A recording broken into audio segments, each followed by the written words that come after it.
Praise the lord. యేసు ప్రభువు పేరిట మరందరికీ వందనాలు. ఈరోజు దేవుడు మనకి ఇచ్చిన వర్తమానాలోంచి కొన్ని ప్రాముఖ్యమైన మాటలు ధ్యానం చేసుకుందాం. అపోస్తుల కార్యములు 11వ అధ్యాయం 24వ వచన భాగం.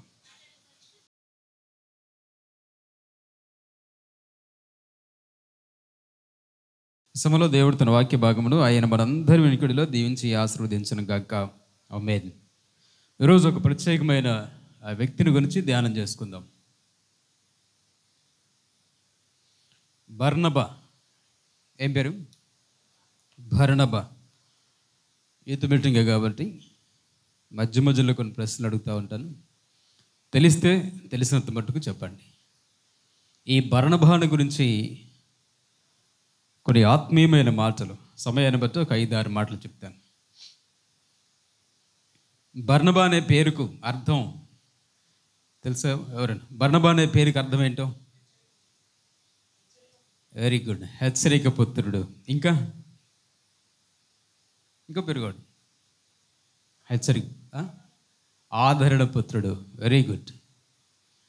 బర్నబా అనే మాటకు మన తెలుగులో ఆదరణ పుత్రుడు లేక హెచ్చరిక పుత్రుడు అని అర్థం. ఇంకో ప్రశ్న, ఈ బర్నబా అనే పేరుకు అసలు ముందు పేరు, ఒరిజినల్ పేరు బర్నబా అనే పేరుకు ముందు ఇంకో పేరుంది, యోసేపు. Very good, right.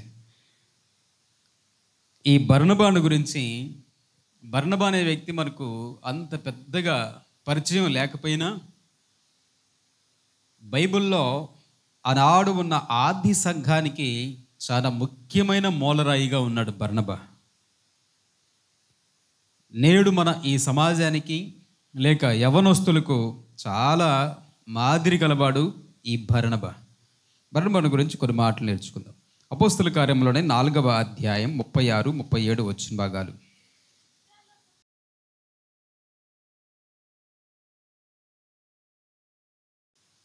మరి చదివిన ఈ వచ్చిన భాగంలో అతని యొక్క ముందు పేరు రాయబడింది. ఏం పేరట? బర్నబాకు ముందు పేరు యోసేపు.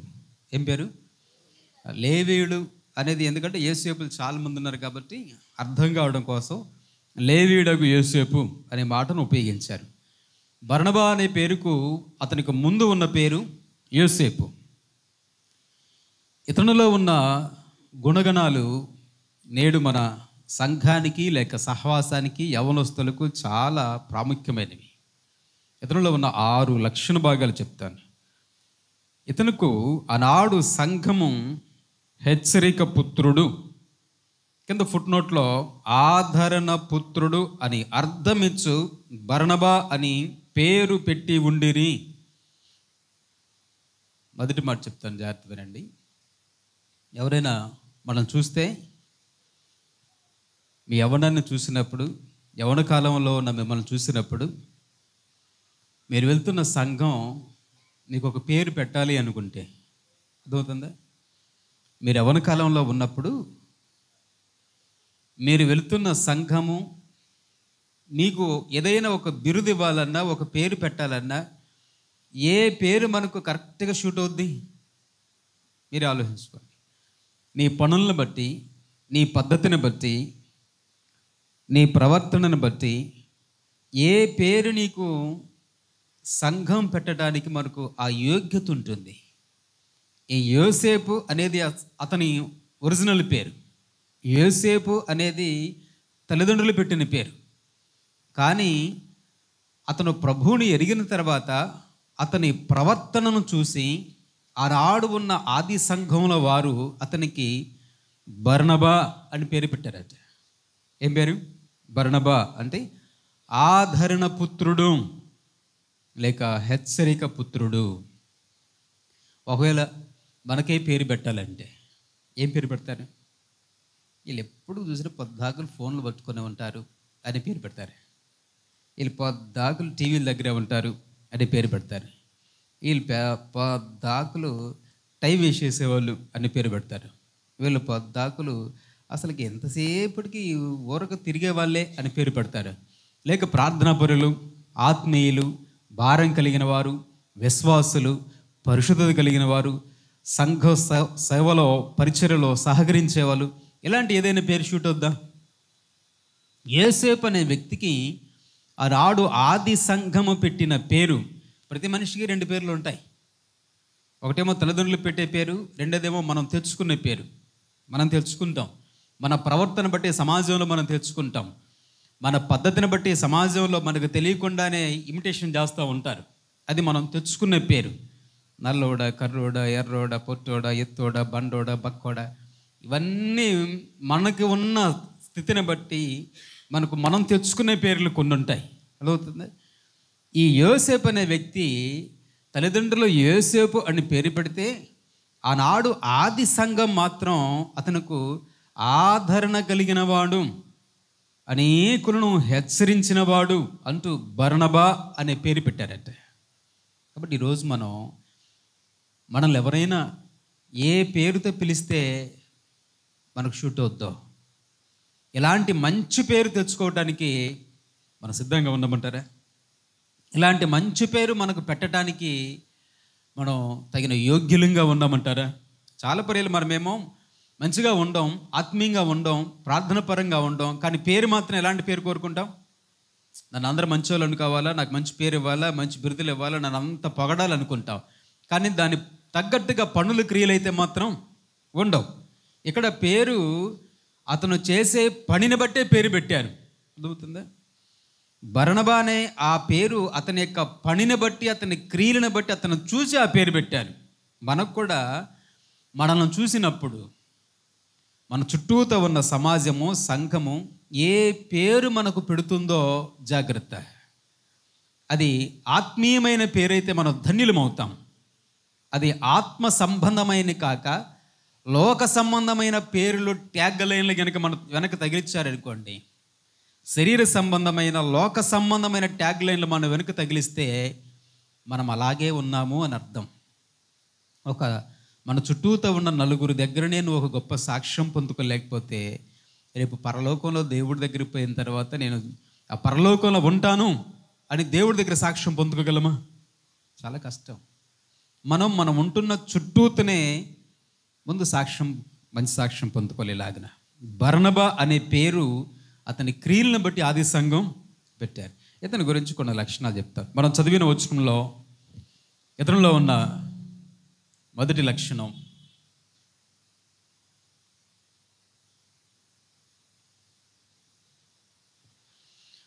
సమర్పణ గలవాడు. ఏంటంటే సమర్పణ గలవాడు. ఒక వ్యక్తి యేసు ప్రభుని నమ్ముకున్న తర్వాత నాకు విశ్వాసం ఉంది అని నిరూపించుకునే ఒక బలమైన ఆయుధం ఈ సమర్పణే. సమర్పణ లేని విశ్వాసి ఎప్పుడు నిజమైన విశ్వాసి కానే కాదు. అర్థమవుతుందా? ఒక వ్యక్తి చూపించే సమర్పణే అతడు దేవుని పట్ల ఎంత విశ్వాసంగా ఉన్నాడో అనే దానికి ఒక కొలమానం, ఒక కొలత. ఒక వ్యక్తికి యేసు ప్రభు పట్ల ఉన్న భక్తి కానీ, దేవుని ప్రేమ కానీ, విశ్వాసం కానీ ఎంత ఉంది అనే దానికి కొలమానమే ఈ సమర్పణ. సమర్పణ లేకుండా దేవుడంటే నాకు చాలా భక్తి ఉందండి అని చెప్పేది అబద్ధం. ఈ బర్నబా అనే వ్యక్తి కూడా చాలా సమర్పణ కలవాడు. మనం చదివిన వాక్యంలో ఉంటుంది 36 చివరిలో, ఇతడు భూమి గలవాడై ఉండి దానిని అమ్మి దాని వెల తెచ్చి అపోస్తుల పాదముల యొద్ద పెట్టెను. ఏం చేశాడు? తన దగ్గర ఉన్న భూమిని అమ్మి దాన్ని తీసుకొని వచ్చి ఎక్కడ పెట్టాడు? అపోస్తలుల పాదాల దగ్గర పెట్టాడు. తీసుకువచ్చిన డబ్బును దేవుని సేవకుల పాదాల దగ్గర పెట్టాడట. జాగ్రత్త పెరండి. ఒకవేళ మన దగ్గర డబ్బులు ఉన్నాయనుకోండి, మనం ఎక్కడ పెడతాం తెలుసా? గుండె దగ్గర పెడతాం. ఎక్కడ పెడతాం? అవునా కదా? ఈ గుండె దగ్గర పెడతాం. లేకపోతే ఇంట్లో బీరువాలో దాచి పెడతాం కదా. ఎప్పుడు చూడండి, వీళ్ళేమో ఎక్కడ పెట్టారు? కాళ్ళ దగ్గర పెట్టారు, పాదాల దగ్గర పెట్టారు. నేడు మనం బీరువాలో పెట్టి చూడండి, ఎప్పుడు కూడా డబ్బును మనకంటే ఎత్తులో పెట్టుకుంటాం. బీరువాలో పెట్టి తాళాలు తీసి ఎంత ఎత్తు చేయబెట్టి, లేకపోతే సూర్యుల్లో పెట్టి, డబ్బాల్లో పెట్టి ఎంత ఎత్తు మనకంటే పైన పెట్టుకుంటాం. డబ్బును మనకంటే ఉన్నతమైన స్థానం ఇచ్చేది ఎవరో? మనమే. డబ్బే నాకు గుండె అనే స్థానం ఇచ్చేది ఎవరు? మనమే. గుండె కాడ మనకంటే మన నెత్తి మీద పెట్టుకొని చెయ్యిలా పైకి తీసి దాంట్లోంచి తీసుకొని డబ్బుకి అంత ప్రాధాన్యత ఇచ్చాం. వీరు నాడు ఉన్న ఆది సంఘంలో బర్నబా అనే వ్యక్తి డబ్బును తీసుకొచ్చి యేసు ప్రభు శిష్యుల కాళ్ళ దగ్గర పెట్టి, నాకు డబ్బు కంటే దేవుడు విలువైనవాడు, నాకు ధనము కంటే దేవుడు విలువైనవాడు అంటూ దేవుణ్ణి గణపరిచి తనకున్నది సమర్పించుకున్నాడు. ఎప్పుడు ఒక వ్యక్తి ఇంతటి సమర్పణలోకి రాగలుగుతారు? మనం కూడా యేసుప్రభు అంటే నాకు భక్తి ఉందండి అంటాం, యేసుప్రభు అంటే నాకు ప్రేమ ఉందండి అంటాం, యేసుప్రభు అంటే నాకు విశ్వాసం ఉందండి అంటాం. అవన్నీ నిజం అవ్వాలంటే ముందు నీకు ఈ మనసు రావాలా. ఏ మనసు? సమర్పణ, డెడికేషన్. సమర్పణ అనే మనసు లేకుండా ఎప్పుడు కూడా దేవుని దగ్గర భక్తిగా మనం ఎప్పటికీ ఉండలేం. అర్థమవుతుందా? ఏమి సమర్పించుకోవాలా? దేవునికి ఏమి సమర్పించుకోవాలా?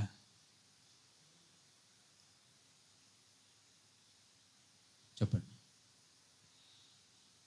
సరే, 2 కొరింథీ పత్రిక 8వ అధ్యాయం 2వ వచనం బాగుండి చదువుతాం.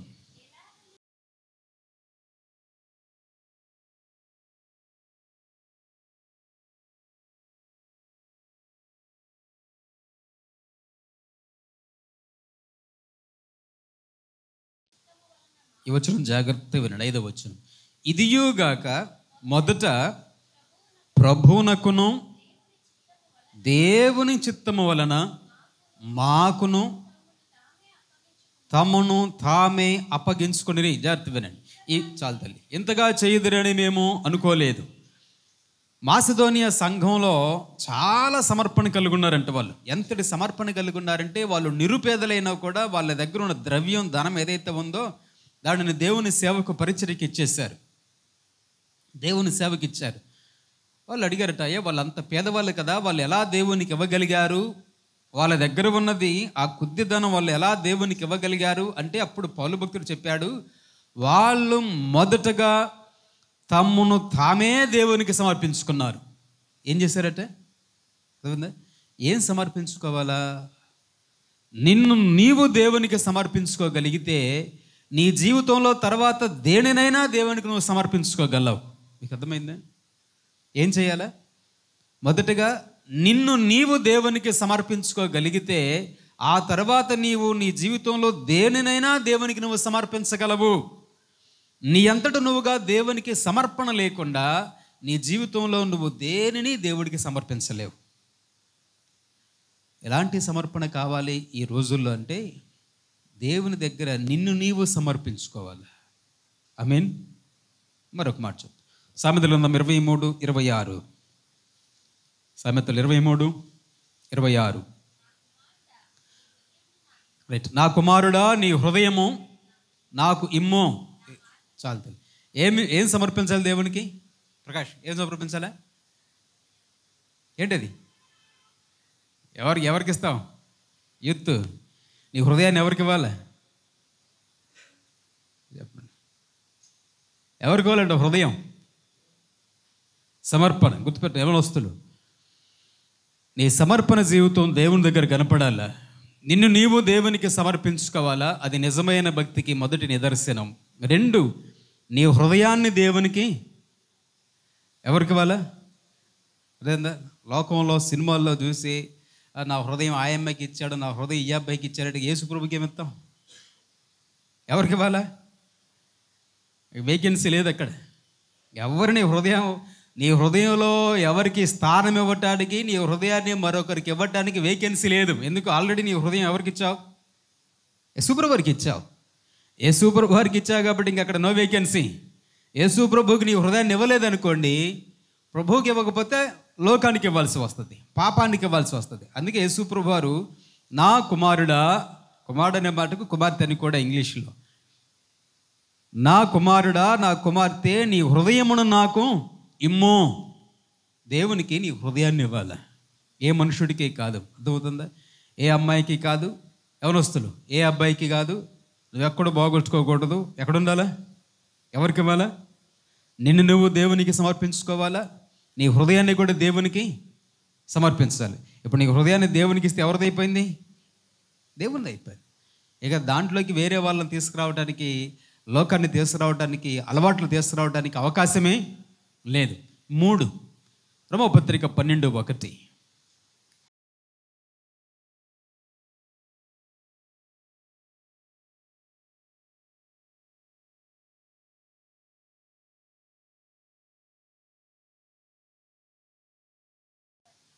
దేవునికి ఏమి సమర్పించాలట?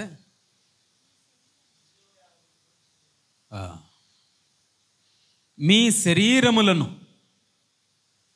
ఏంటది? మీ శరీరములను సజీవముగా బ్రతికి ఉండగానే యాగము చేసినట్లుగా అర్పణగా, నీవు సజీవముగా ఉండగానే, బ్రతికి ఉండగానే, ఉన్నది ఉన్నట్లుగానే నీ శరీరమును, నీ దేహమును దేవునికి ఇవ్వాలి, దేవునికి సమర్పించుకోవాలి. 3 సమర్పణలు. ఫస్ట్, నిన్ను నువ్వే దేవునికి సమర్పించుకుంటే ఇక దేవుడికి సమయం ఇవ్వటం పెద్ద కష్టమైన విషయం కాదు. దేవుడికి కానుక ఇవ్వటం పెద్ద కష్టమైన విషయం కాదు. నీ హృదయాన్ని దేవుడికి అప్పగిస్తే ఇక లోకంలో ఉన్న దేనినైనా దేవుడికి ఇవ్వటం కష్టమైన విషయం కాదు. 3, నీ శరీరాన్ని కూడా ఏం చేయాలి? ఈ శరీరం ఏం చేయాలి? ఇప్పుడు చెప్పు. ఈ శరీరం మీద పచ్చబొట్లు పడిపించుకో. ఎవరిదో శరీరం? చెప్పండి, ఎవరిదో శరీరం? నీకు సజీవ యాగముగా మీ శరీరములను దేవునికి ఏం చేయండి? ఈ శరీరం ఎవరిది? చెప్పండి. దేవునిది. ఏం కావాలా? దేవునికి హృదయాన్ని సమర్పించాలా. నీ శరీరమును కూడా దేవునికి పరిశుద్ధంగా ఉండినట్లుగా శరీరాన్ని సమర్పించుకోవాలి. ఈ శరీరం నీదే అయినప్పటికీ మరొకసారి యేసు ప్రభువు వారు భూమి మీద నీ ద్వారా జీవిస్తున్నాడు అని అర్థం. అలాగనే దేవునికి సమర్పించుకోవాలి. కాబట్టి ఈ శరీరంతో నాకు ఇష్టం వచ్చినట్లుగా బ్రతుకుతానంటే దేవునికి సమర్పించుకోలేదనే అర్థం. ఈ శరీరం యేసు ప్రభువుకి సమర్పించుకున్నాం కాబట్టి ఆయనకు ఎలా ఇష్టమో అంత పరిశుద్ధంగా ఉండాలి. ఆమేన్. బర్నబా సమర్పణ కలిగిన వాడు. తన దగ్గర ఉన్న విలువైన భూమిని, ధనాన్ని తీసుకెళ్ళి కాళ్ళ దగ్గర పెట్టి, నాకు దేవుని కంటే కూడా ఈ లోకంలో ఏది ఎక్కువ కాదు అని నిరూపించుకున్నాడు. అంత పొలాన్ని, ధనాన్ని ఎలా ఇవ్వగలిగాడయ్యా? ఎలా ఇవ్వగలిగాడు? మనం 100 రూపాయలు సంపాదిస్తే 10 రూపాయలు దేవుడికి దశభాగం కానుక కింద ఇవ్వడానికి ఇష్టపడతాం. అదే ఒక 10,000 సంపాదిస్తే 1000 రూపాయలు ఇవ్వాలంటే కొంచెం కష్టమే. 1,00,000 రూపాయలు సంపాదిస్తే 10,000 ఇవ్వాలంటే ఇంకా కష్టం. 2 లక్షలు సంపాదిస్తే 20,000 ఇవ్వాలంటే ఇంకా కష్టం. అంత సమర్పణ ఎప్పుడు వస్తుంది? నిన్ను నువ్వుగా దేవునికి ముందు సమర్పించుకుంటే, నీ హృదయాన్ని దేవునికి పూర్తిగా సమర్పించుకుంటే, నీ శరీరానికి దేవునికి సమర్పించుకుంటే దేవునికి నువ్వు ఏదైనా ఇవ్వగలుగుతావు. బర్నబా తన పొలాన్ని అమ్మి సేవకి ఇచ్చాడంటే చాలా గొప్ప సమర్పణ. ఆమేన్. నేడు రోజుల్లో అలాంటి సమర్పణలు మనకు ఉండాలి. ఆమేన్. యవ్వన కాలంలో నీ జీవితాన్ని ఎవరికి సమర్పించాలా? పాట పాడతాం, నా జీవితం నీకు అంకితం. ఎవరికి? భలే పాడతాం మనం. పాట పాడ, నా జీవితం ఇటు చూపిస్తాం. ఎవరికి అంకితం? నీకు అంకితం. భలే పడుతా. నడిపించు ఇటు చూపిస్తాం. ఎవరు నడిపించమంటే నా నావని. జీవితాన్ని ప్రభువుకి సమర్పించాలా? నీ హృదయాన్ని ప్రభువుకి సమర్పించాలా? నీ శరీరాన్ని దేవునికి సమర్పించాలా? దేవునికి ఇచ్చింది ఏదైనా దేవుడు ఘనపరిచి ఉన్నతమైన స్థితిలో నిలబెడతాడు. ఆమేన్. మన చేతిలో పట్టుకొని ఉన్నంత వరకే దానికి విలువ తక్కువ. దేవుని చేతులకు వెళ్ళిపోతే అది విలువైన దానిగా దేవుడు మారుస్తాడు. ఆమేన్. ఇది మొదటి మాట. రెండవ మాట, అపోస్తల కార్యములు 9వ అధ్యాయం 27వ వచనం. అపోస్తల కార్యములు 9:27.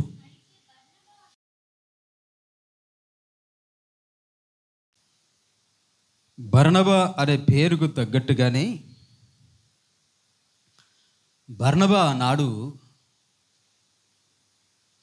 సంఘము అని ఏదైతే ఉందో ఆ సంఘములోనికి క్రొత్త వారిని చేర్చుకుంటా వచ్చాడట. ఏం చేశాడు? క్రొత్త వారిని సంఘంలోనికి చేరుస్తూ వచ్చాడు బర్నబా. అనేకులను పేరుకు తగ్గట్టుగా ఆదరిస్తూ వచ్చాడు. వారిని ఆదరించి క్రీస్తు ప్రభు సంఘంలోనికి చేర్చుకుంటా వచ్చాడు.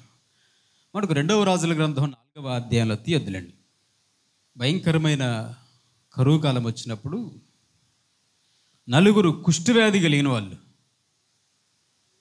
ఊరి బయట చావు బతుకుల మధ్యలో ఉండి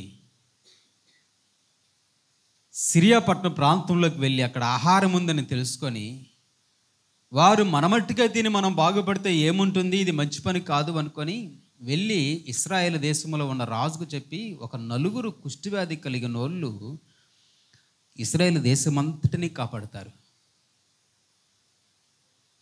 మనం యేసు ప్రభువుని నమ్ముకొని దేవుని యొక్క జీవము గల సంఘంలో చేర్చబడిన తర్వాత మనము రక్షించబడిన మనం మాత్రమే కాదు, ఇంకా ఆ రక్షణ లేని వాళ్ళు అనేకులను ఏం చేయాలి?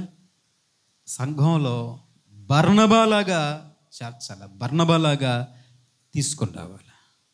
ఏం చేయాలి? బర్నబాలాగా తీసుకొని రావాలి. సంఘములోనికి బర్నబా మహా గొప్ప వ్యక్తిని తీసుకొచ్చాడు. బర్నబాకు తెలియదు పాపం. బర్నబాకు తన సంఘాన్ని నడిపిస్తున్న వ్యక్తి రేపటి రోజున ఏమవుతాడో తెలియదు. ఎవరిని తీసుకొచ్చాడంటే పౌలుని తీసుకొచ్చాడు. ఎవరిని? దేవుని సేవకుడుగా మారకముందు పౌలును, బర్నబా లోకంలో ఉన్న పౌలును, ఇంకా యేసు ప్రభు శిష్యుల్లో కలవని పౌలును బర్నబా వెళ్ళి, అయ్యా మేమందరం యేసు ప్రభువుని నమ్ముకున్న వాళ్ళం ఉన్నాము, ఒక చోట మేము కూడుకొని దేవుడిని ఆరాధిస్తున్నాము, నువ్వు కూడా మా దగ్గరికి రా, మేము ఇంకాస్త నీకు దేవుని మాటలు చెప్పి బలపరుస్తామని ఈ బర్నబా వెళ్ళి పౌలును యేసు ప్రభు శిష్యుల బృందంలోకి తీసుకొచ్చాడు. కానీ ఏ రోజు బర్నబాలా అనుకోలేదు తాను తీసుకువచ్చిన వ్యక్తి మహా గొప్ప శక్తిగా మారిపోతాడు అని. ఈరోజు నీ పక్కనంలో ఉన్నవాళ్ళు, నీ చుట్టూతున్న వాళ్ళు మరొక పౌలు లాంటి వాళ్ళు అయి ఉండొచ్చు, నీకు తెలియదు. కానీ నువ్వు అలాంటి ఒక్క వ్యక్తిని ప్రభువులోనికి చేర్చగలిగితే రేపు వాళ్ళు దేవుని చేతిలో బలమైన ఆయుధాలుగా మారి వారి వలన కొన్ని వందల వేల మంది రక్షించబడితే ఆ ధన్యతలని ఎవరివి? పౌలు అంత గొప్ప పరిచర్య చేసి కొన్ని వేల మందిని ప్రభువులోనికి నడిపించాడంటే ఆ ధన్యతలన్నీ ఎవరివి? పౌలును సంఘంలోకి చేర్చిన బర్నబాది. చాలా చిన్నవాడు బర్నబా, కానీ ఎవరు నడిపించాడు? మహా గొప్ప వ్యక్తి పౌలు నడిపించాడు. ఒకరోజు ఒక డాక్టర్ గారు వెళ్తా ఉంటే కుక్క గాయపడి రక్తంతో రోడ్డు పక్కన పడిపోయింది. ఆయన పాపం జాలి అనిపించి దాన్ని ఇంటికి తీసుకెళ్ళి దానికి కట్టుకట్టి మందేసి పంపించాడు. మరుసటి రోజు డాక్టర్ గారు ఇంట్లో ఉండగా ఎవరో తలుపు కొట్టినట్టు అనిపించింది. అతను తీరా తలుపు తీసి చూస్తే 10 కుక్కలు ఇంటి ముందు కనపడ్డాయట. అవన్నీ గాయాలతో ఉన్నాయి. ఎలా వచ్చాయా అంటే తను ఏ కుక్కకైతే మందేసి గాయం కట్టాడో ఆ కుక్క మిగతా గాయపడిన 10 కుక్కలను తీసుకొచ్చిందట డాక్టర్ గారి దగ్గరకు. ఈయన దగ్గరికి వెళ్తే బాగు చేస్తాడని. ఇప్పుడు ఒకవేళ తీర్పులో మనం నిలబడ్డాం అనుకోండి, కుక్క బెటర్ అవుద్దా, మనం బెటర్ అవుతామా? చెప్పండి. తను గాయం కట్టి మందు వేశాడనే కృతజ్ఞత కలిగి ఈయన బాగు చేయగలడు అని విశ్వాసం ఉంచి గాయాల పాలైన మిగతా 10 కుక్కలను తీసుకొచ్చింది. యేసు ప్రభు ఎంత గొప్ప దేవుడో నీకు తెలుసు. యేసు ప్రభు మన జీవితాన్ని, మన హృదయాన్ని, మన బ్రతుకును ఎంత బాగు చేయగల దేవుడో, పరమ వైద్యుడో మనకు తెలుసా లేదా?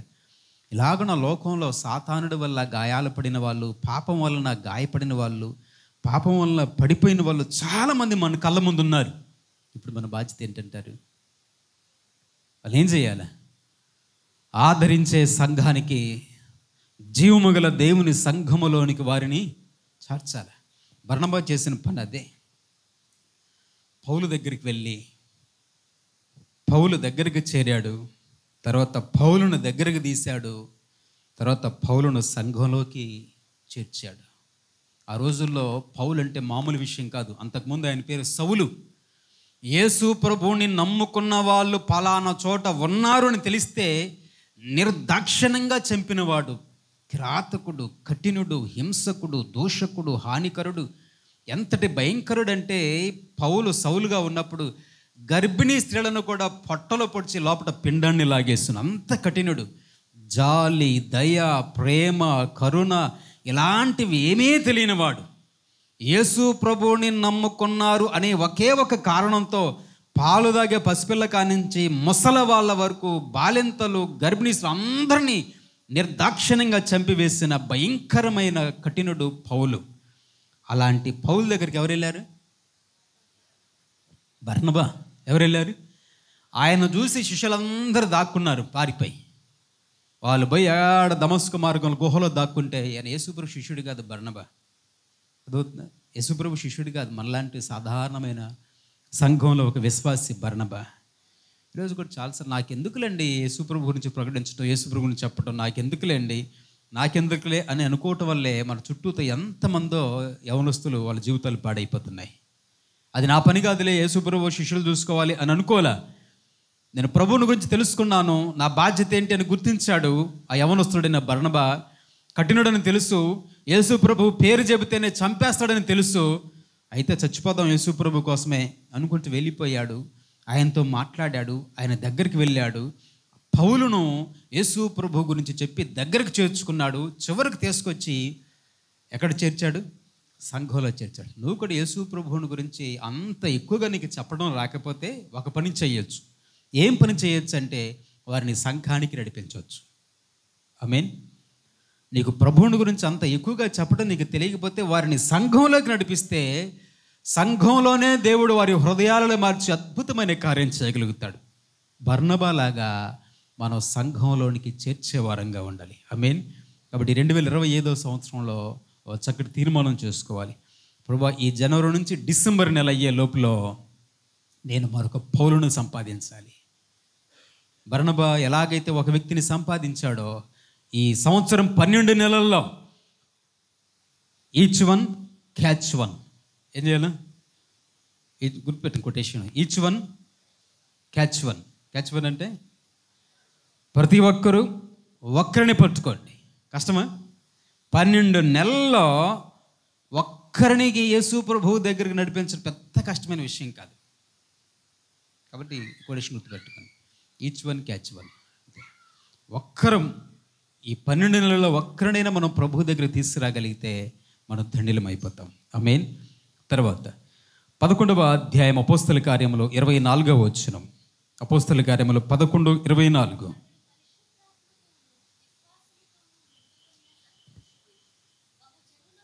జాగ్రత్త.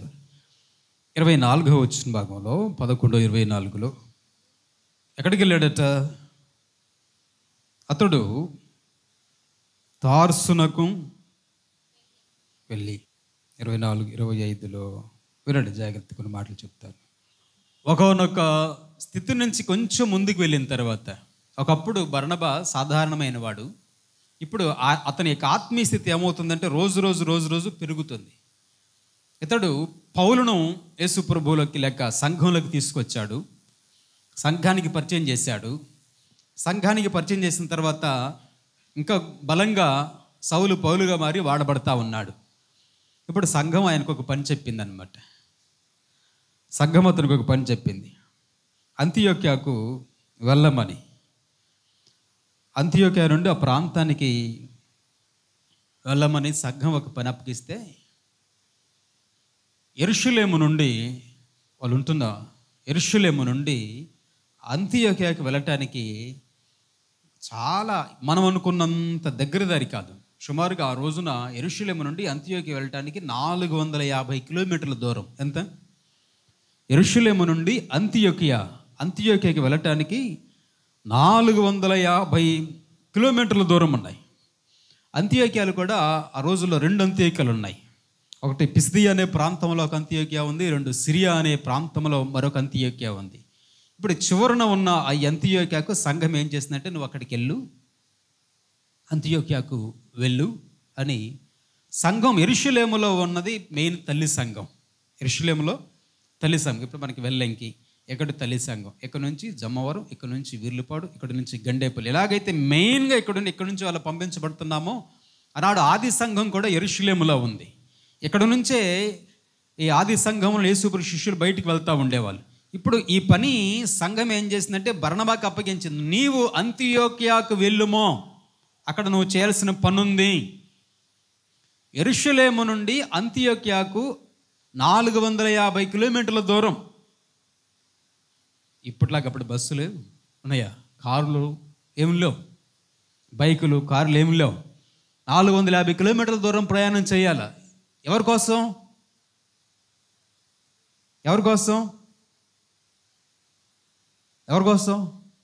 చూడండి, ఆ రోజుకు ఈ రోజుకున్న తేడా ఏంటంటే, మనం ఆరంభంలో చాలా బలంగా భారంగా ఉంటాం. కొద్ది రోజులు సంఘంలో మెదిగిన తర్వాత ఒదిగి ఉండటం నేర్చుకోము. ఇంకా ఎప్పుడైతే సంఘంలో మనం ఎదుగుతున్నామో ఇంకా వదగలేం. నేనేంటి, ఇంకా నేను వాళ్ళ మాట వినేది ఏంటి, నేను వీళ్ళ మాట వినేది ఏంటి, వాళ్ళు చెప్తే నేను వినాలా, వీళ్ళు చెప్తే నేను వినాలా, నా వెనుక ఎంత చరిత్ర ఉంది, నేను ఎంత పని చేశాను, నేను పౌలు లాంటి వ్యక్తినే సంఘానికి నడిపిస్తే నేను ఇంకా వాళ్ళు వీళ్ళు చెప్తే నేను ఎందుకు వింటాను. 450 కిలోమీటర్ల దూరం. బైబిల్లో ఆది సంఘంలో మొట్టమొదటి మిషనరీ ప్రయాణం చేసిన వ్యక్తి బర్నబా.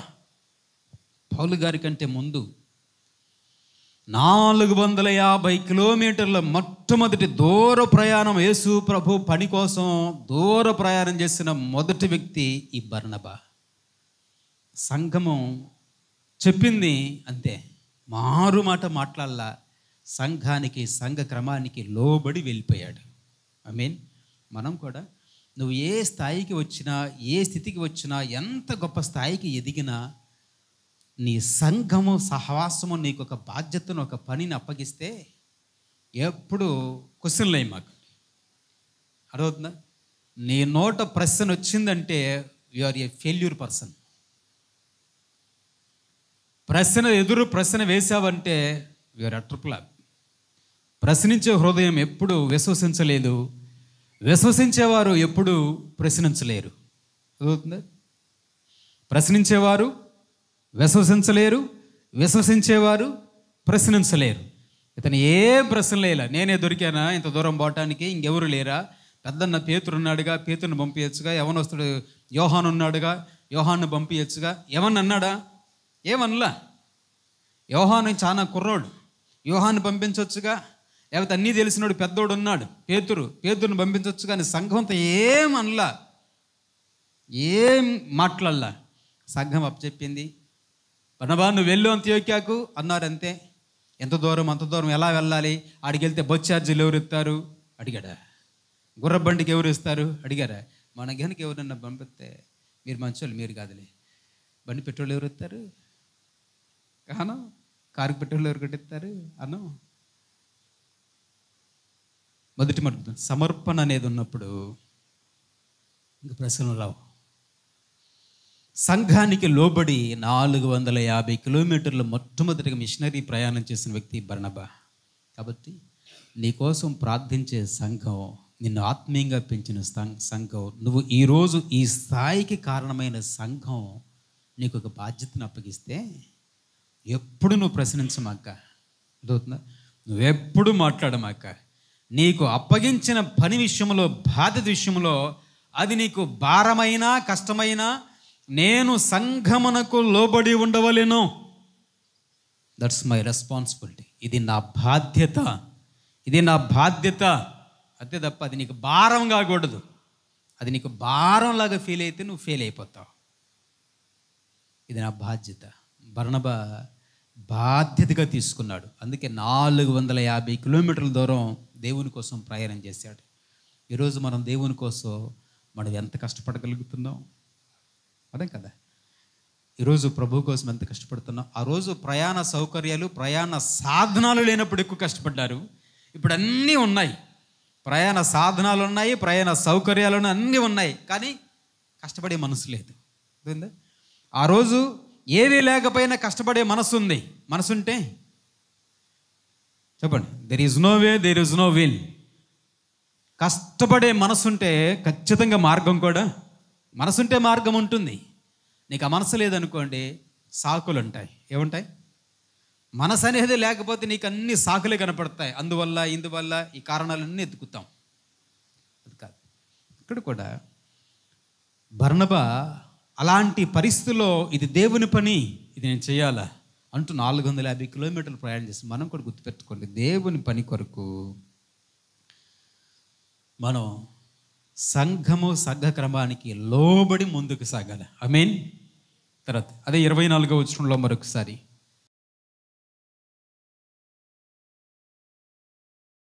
అతనిలో ఉన్న 4వ మాట,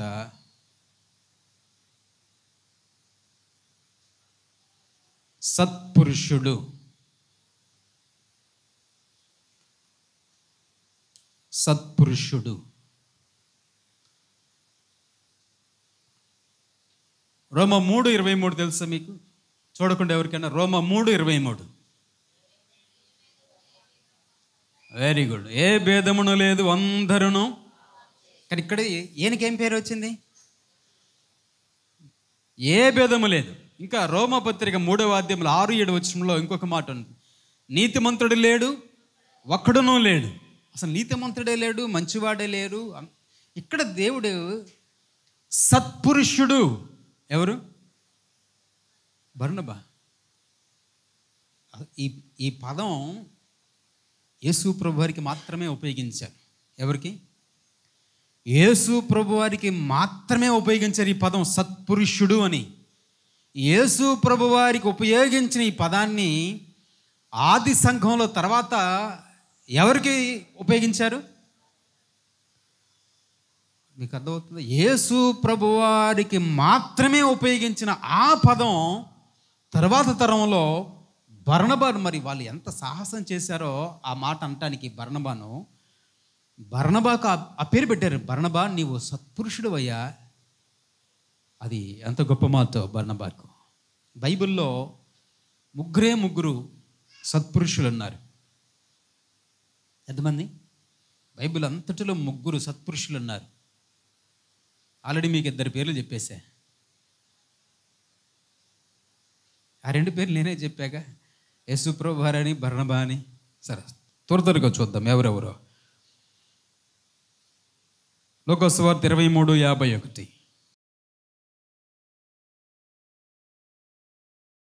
ఎవరితను? అరిమతయి యోసేపు. ఇతనెవరు? బర్నబా. లేవీయుడగు యోసేపు ఎవరు? మీకు కొంచెం ట్యాగ్లైన్ మీకు అర్థం కాదు, ఈజీగా. అక్కడేమో అరిమతయి యోసేపు, ఇక్కడేమో లేవీయుడగు యోసేపు. మార్కు సువార్త 10వ అధ్యాయం 18వ వచనం.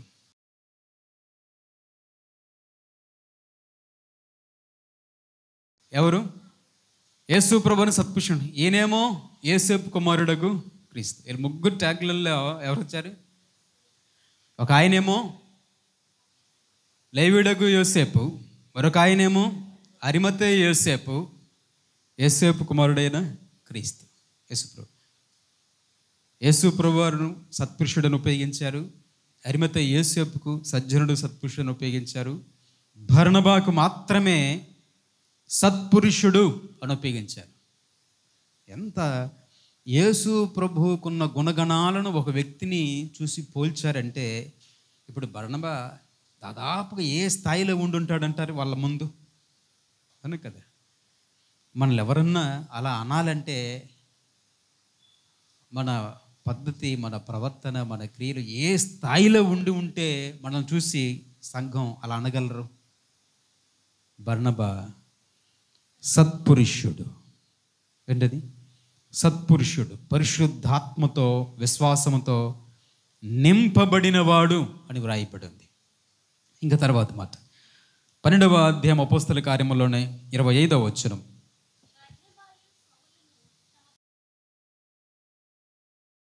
మీరు చాలా జాగ్రత్తగా వినండి. నేను ఇప్పుడు చాలా వచనాలు చదివేస్తా.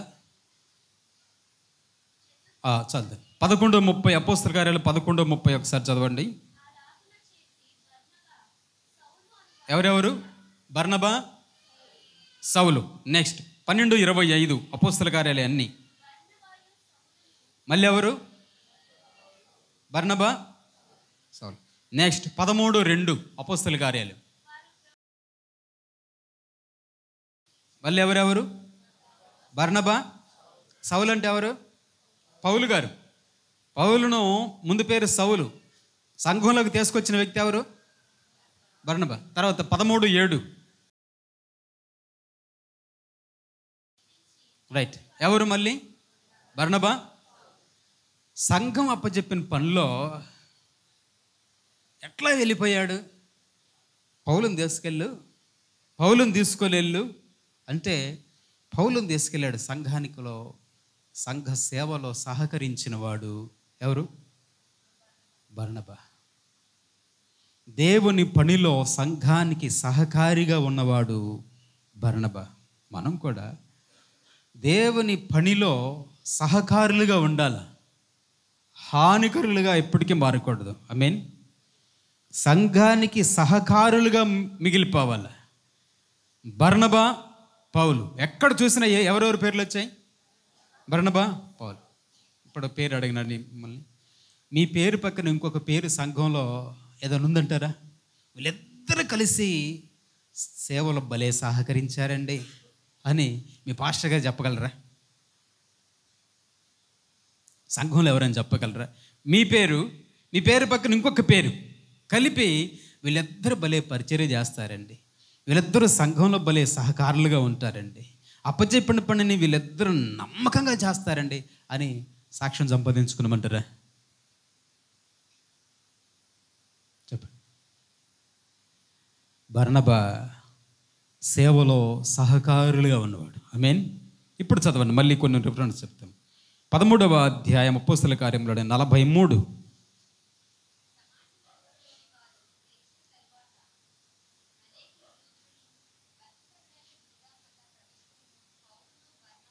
ఎవరెవరు? జాగ్రత్త వినండి. ఎవరెవరు? పౌలు. మళ్ళీ 46వ వచనం. మళ్ళీ ఎవరెవరు? పౌలు. రైట్. 49వ వచనం అదే అధ్యాయం.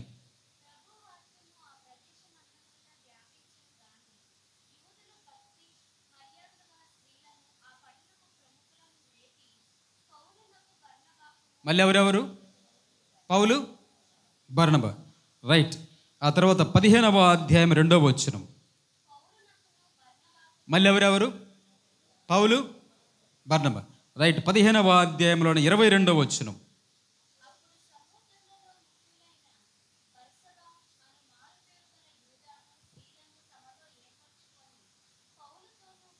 మళ్ళీ ఎవరెవరు? పౌలు. అదే అధ్యాయం 35వ వచనం. ఎవరెవరు? మీకేం అర్థమైంది ఇన్ని వచ్చినల్లా? Very good. నవీన్ పట్టుకున్నాడు. చాలా జాగ్రత్త. అందుకు ఇన్ని వచ్చినాడు ఎందుకు చదివించావంటే, ప్రారంభంలో ఎవరి పేరు ముందుంది? ఇంకా చదివినప్పుడు బర్నబా. ఆ తర్వాత పేరు ఎవరిది? బర్నబా, సౌలు. బర్నబా, సౌలు. ఇప్పుడు ఎవరి పేరు ముందుకు వచ్చింది? పౌలు. మీకు అర్థమవుతుందా? మీకు అర్థమైందే?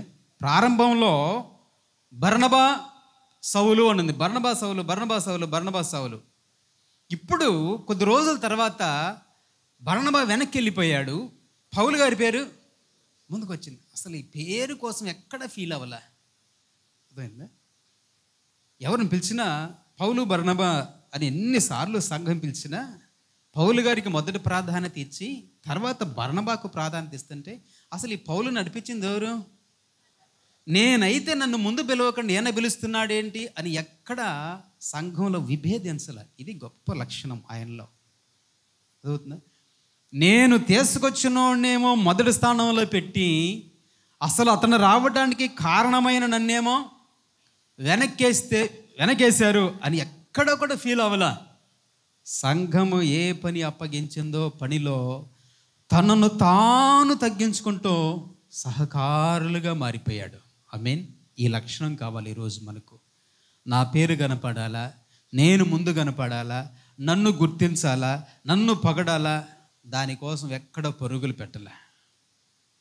దేవుని పని జరగాల, దేవుని పనిలో వాడబడాలి, దేవుని కార్యం జరగాలి అని తను వెనక్కి తగ్గిపోయాడు. మనం కూడా ఎప్పుడు 91వ కీర్తన మొదటి వచనం తీయకుండా 91:1 మహోన్నతిని చాటును నివసించువాడే సర్వశక్తిని నీడను. మనం ఎప్పుడు కూడా యేసుప్రభువుని ముందు పెట్టుకుని మనం వెనకుండాలి. మనం ముందు యేసుప్రభువు నువ్వు వెనకుండా అనకూడదు. మనం అనే వాళ్ళం ఎప్పుడు కనపడకూడదు. ఎవరు కనపడాలా?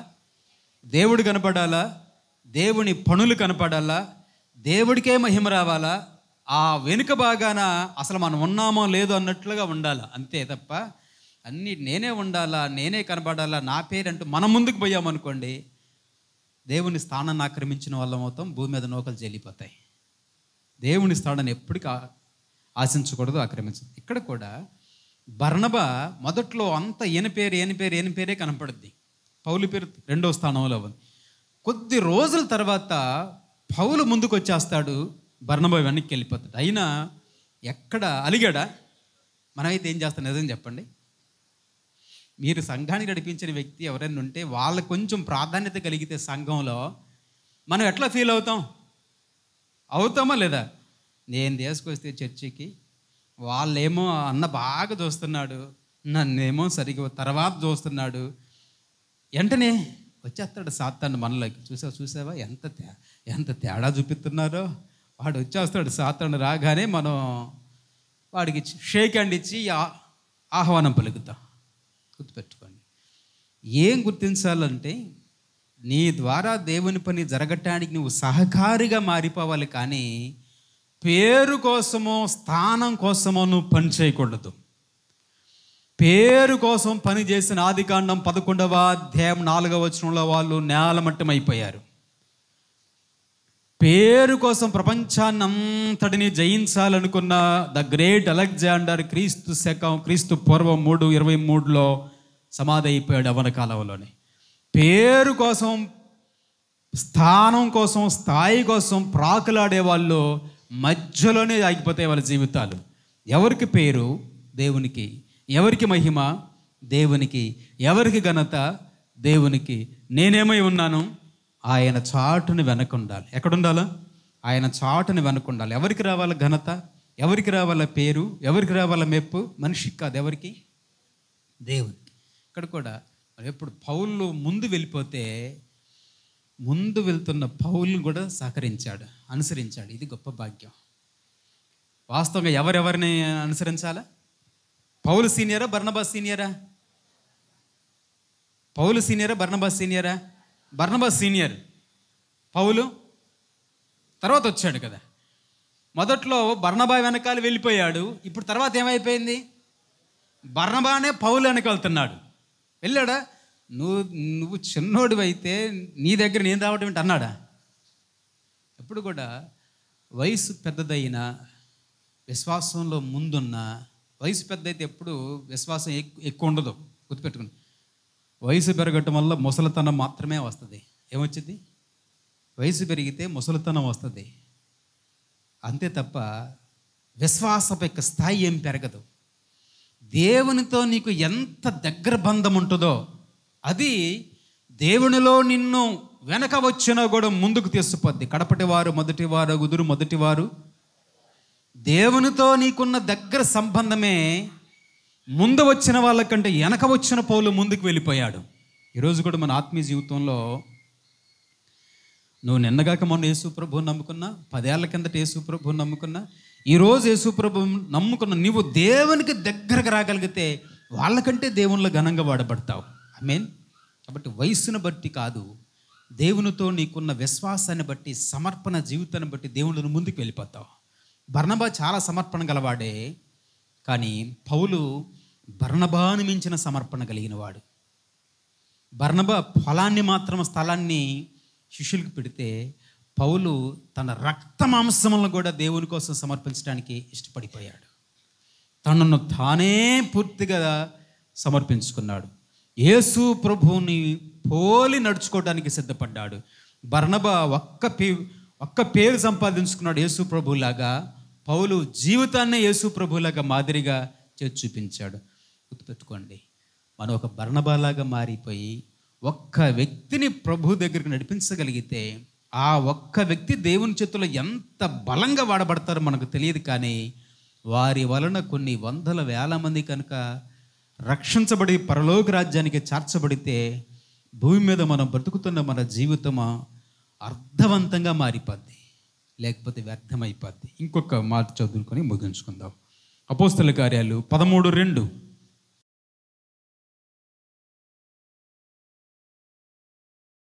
రైట్. దేవుడు అన్నాడు, నేను బర్నబాను పౌలును ప్రత్యేకించుకున్నాను నా పని కొరకు అన్నాడు.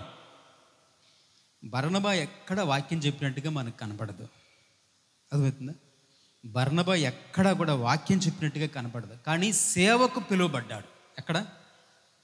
మనం కూడా దేవుని సేవ అంటే వినండి, స్టేజీలకి వాక్యం చెప్పడం కాదు, స్టేజీలకి వాక్యం చెప్పడమే సేవ కాదు, మైకి తీసుకొని పాటలు పాడటమే సేవ కాదు.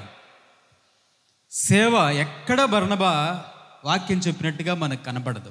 పౌలు వాక్యం చెప్తుంటే పౌలుకు సహకారిగా వెళ్ళిపోయాడు, పౌలు పక్కన నిలబడ్డాడు, పౌలు దగ్గర పరిచర్య చేశాడు, పౌలుకు పరిచర్య చేశాడు. కానీ సేవా పిలుపులో భారం కలిగి వాడబడి మనం కూడా దేవుని సేవలో వాడబడాలి అంటే ఏ వాక్యాలు చెప్పనవసరం లేదు. మనకు అంత పెద్ద పెద్ద పాటలు పాడాలంత రాకపోయినా దాని గురించి మనకి ఇబ్బంది ఏమీ లేదు, వాక్యం తెలియకపోయినా దాని గురించి అంత ఇబ్బంది ఏం లేదు. కానీ సంఘం చేస్తున్న సేవా పరిచర్యలో నీ మట్టుకు నువ్వు ఏమి చేయగలవో పాలు పంపులు పొందటమే సేవ. పట్టాలేయగలవా? అదొక సేవ. మందిరం ఓడవగలవా? అదొక సేవ. మైకి పెట్టగలవా? అదొక సేవ. సేవకుడికి సహకారంగా నిలబడగలవా? అదొక సేవ. సేవలో సేవకుడికి సహకరించగలవా? అది సేవ. పాటలు పాడే తలాంతు ఉంటుంది సేవ, వాయిద్యాలు వాయించే తలాంతు ఉంటుంది సేవ.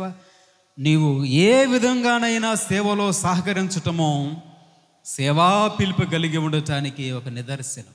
బర్నబా అంతటి సేవా పిలుపు కలిగి పౌలును వెంబడించి పౌలుతో పాటు దేవుని పరిచర్యలు వాడబడి చిరస్థాయిగా ఈ జీవ గ్రంథంలో పౌలు గారి పక్కన పేరు సంపాదించుకున్నాడు. ఆమేన్. మనం కూడా దేవుని సేవలో పరిచర్యలో ఏదో ఒక కోణంలో ఏదో ఒక దేవుడు మనకిచ్చిన తలాంతులను బట్టి సేవలో సహకారులుగా వాడబడటమే సేవా పిలుపు. చాలామంది నాకు దేవుడిని పిలుచుకున్నాడండి అంటాం. దేవుడు దేన్ని పిలుచుకున్నాడు? సేవ చేయడం అంటే చాలామంది వాక్యం చెప్పడమే అనుకుంటాం. వాక్యం చెప్పడమే సేవ కాదు, అది ఒక భాగం. ఏంటది? అది ఒక భాగం మాత్రమే. ఇంకా సేవలో చాలా రకరకాల పరిచర్యలు ఉన్నాయి. వాటిలో దేనిలోనైనా సరే మనం పాలు పొందొచ్చు. ప్రార్థన చేయొచ్చు, వెళ్ళే వాళ్ళ కోసం ప్రార్థన చేయొచ్చు, కానుకలు సమర్పించవచ్చు, పరిచర్య చేయొచ్చు, మందిరంలో పరిచర్య చేయొచ్చు, మందిరానికి బయట పరిచర్య చేయొచ్చు, కరపత్రాలు పంచవచ్చు, వెళ్తున్న వారికి సహకారం నిలబడవచ్చు, సేవకుడికి సమకూర్చవచ్చు, సేవలో ఇట్లా అనేక రకాల తలాంతులు అందరికి ఇచ్చాడు దేవుడు. అలాగని సేవలో మనం సహకరించటము అది సేవా పిలుపుకు నిదర్శనం. బర్నబా ఎక్కడ డైరెక్ట్గా వాక్యం చెప్పడు, కానీ పౌలు వెళ్తున్న ప్రతి స్థలంలో పౌలుకు తోడుగా వెళ్ళిపోయి పౌలుకు కావలసినవన్నీ సమస్తాన్ని సమకూర్చాడు. అంతటి సేవా పిలుపు. అందుకే దేవుడు ఏమన్నాడు? నేను బర్నబాను కూడా సేవకు పిలుచుకున్నాను అని కనబడుద్ది. కానీ ఆయన ఎక్కడ వాక్యం చెప్పాడు? ఎక్కడ వాక్యం చెప్పలే. కానీ దేవుడు అన్నాడు నేను పిలుచుకున్నాను అన్నాడు. ఈరోజు కూడా దేవుడు నిన్ను పిలుచుకున్నాడు. యవ్వన కాలంలో కాడిమైట గొప్ప భాగ్యం. దేవుడు పిలుచుకున్నాడు. మనం దేవుడు పిలుచుకున్న రీతిని బట్టి మనం ఏదో ఒక పనిలో ఏదో ఒక పరిచర్యలో దేవుని పనిలో వాడబడటం గొప్ప భాగ్యం. కాబట్టి ఈరోజు మనం ఒక బర్నబాలాగా ఒక చక్కటి తీర్మానంతో ఉండాలి. చక్కటి సమర్పణ ఏముండాలా? దేవునికి సమర్పించుకోవడం మన హృదయాలు, మన జీవితాలు, మన శరీరాలు. Each one catch one. ఈ 2025 సంవత్సరం అంతా గడిచిపోయే లోపల ఒక్క వ్యక్తినైనా సంఘానికి నడిపించాలి. సంఘంలో నీకు అప్పచెప్పిన బాధ్యత విషయంలో నేను చెయ్యను, నా వల్ల కాదు అనేది రాకూడదు, నో అనేది ఉండకూడదు. లోబడి నడుచుకోవాలి. సంఘం నుంచి ఏ సర్టిఫికెట్ రావాలా? గుడ్. నువ్వు సత్పురుషుడు సత్పురుషురాలు గుడ్ అనే కండక్ట్ సర్టిఫికెట్ నీకు ఇవ్వాలా. సేవలో ఏం కావాలా? సహకరించాలా. నీ పేరు ముందుందా, నీ పేరు వెనకుందా, నేను వెనకాల పిలిచారా, వెనక కూర్చోబెట్టారా, కింద కూర్చోబెట్టారా, ఇవేవి నీకు అవసరం లేదు. నీకు కావాల్సిందల్లా ఒకటే, దేవుని పని నీ వల్ల జరగాల, దేవుని పనిలో నువ్వు వాడబడాల. ఇదే బర్నబా జీవితంలో సేవా పిలుపు. సేవకు పిలుచుకున్నాడు. సేవ పిలుపు అంటే వాక్యం చెప్పడమే కాదు, దేవుని సేవలో ఏ మూలన ఏ పరిచర్యలో వాడబడినా అది సేవే. ఆమేన్.